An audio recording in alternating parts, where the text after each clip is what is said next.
All of the information that is coming out in these Epstein files is just beyond fucked up. That these people, these wealthy, influential, and powerful people are doing such horrible, obscene, unspeakably disgusting, abusive crimes to children.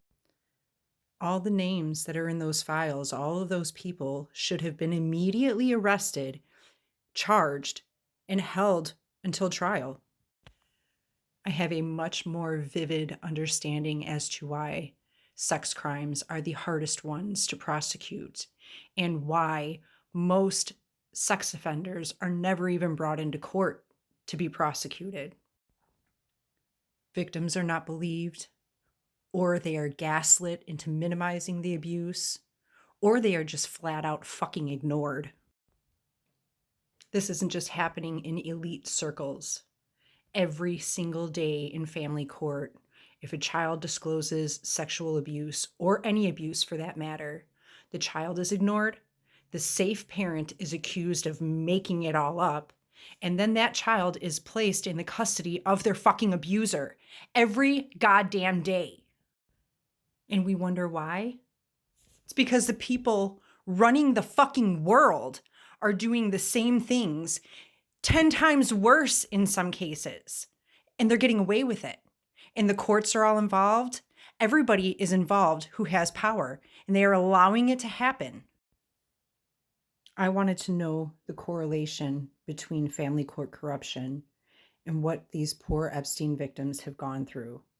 If they are or were involved in the family court system prior to becoming a victim of Epstein and all these other powerful men.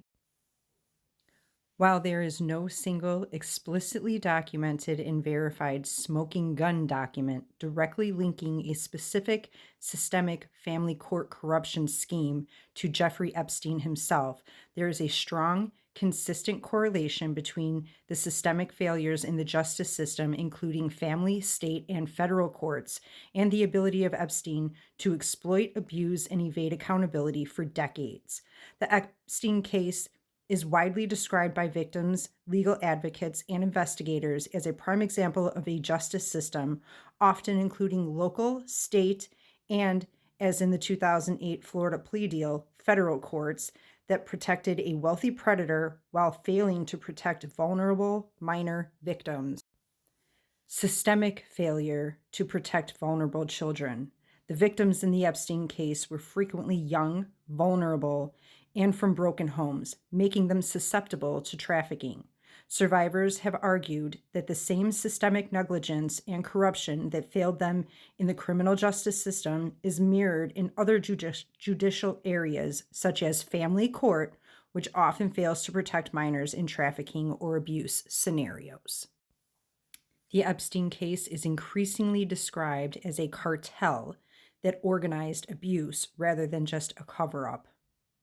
The system involved paying off victims, using elite connections to suppress investigations, and manipulating judicial processes.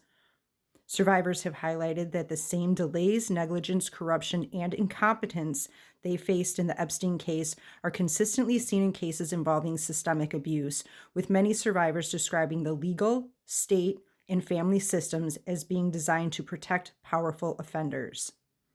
The release of millions of documents in 2005 and 2006 has continued to reveal and in some cases strengthen claims that high-level officials and judicial actors are involved in protecting or facilitating Epstein's operations, leading to international inquiry.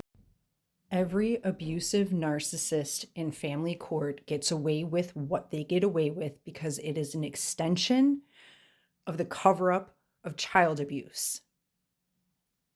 Period.